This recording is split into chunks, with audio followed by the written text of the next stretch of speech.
પોરબંદરના ધારાસભ્ય કમ કેબિનેટ મંત્રીએ સિવિલ હોસ્પિટલની સરપ્રાઇઝ મુલાકાત લઈ દર્દીઓના ખબર અંતર પૂછ્યા હતા. રાજ્યના વન અને પર્યાવરણ મંત્રી અર્જુનભાઈ મોઢવાડિયાએ પોરબંદરની ભાવસીજી જનરલ હોસ્પિટલની ઓચિંતી મુલાકાત લીધી હતી.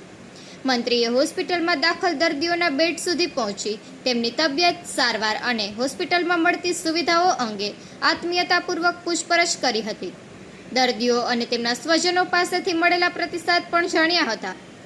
મંત્રીએ હોસ્પિટલના તાત્કાલિક સારવાર કેન્દ્ર, OPD, dressing room, laboratory, blood bank, X-ray વિભાગ, ડિજિટલ સિસ્ટમ રૂમ, હિમોડાયાલિસિસ વિભાગ, ટ્રોમા સેન્ટર સહિતના વિવિધ વિભાગોની મુલાકાત લઈને ઉપલબ્ધ મશીનરી અને આરોગ્ય સેવાઓનું નિરીક્ષણ કર્યું હતું.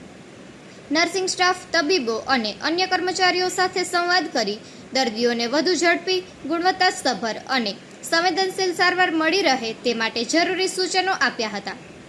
આ દરમિયાન પ્રધાનમંત્રી જન આરોગ્ય યોજના હેઠળ લાભાર્થીઓને મળતી આરોગ્ય સેવાઓ અને યોજનાઓના અમલીકરણની પણ સમીક્ષા કરવામાં આવી હતી.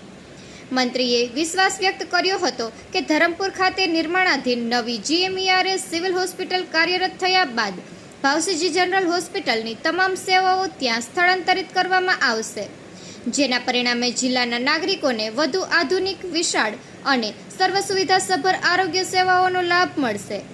આ મુલાકાત દરમિયાન મેયર સાગર મોદી, સ્ટેન્ડિંગ કમિટીના ચેરમેન વિક્રમ ઓડેદરા, તાલુકા પંચાયતના પ્રમુખ પ્રતાપભાઈ કેશવાલા, જિલ્લા ભાજપ મહામંત્રી પ્રવીણ ખોરાવા તેમજ સંબંધિત વિભાગોના અધિકારીઓ અને અગ્રણીઓ ઉપસ્થિત રહ્યા હતા.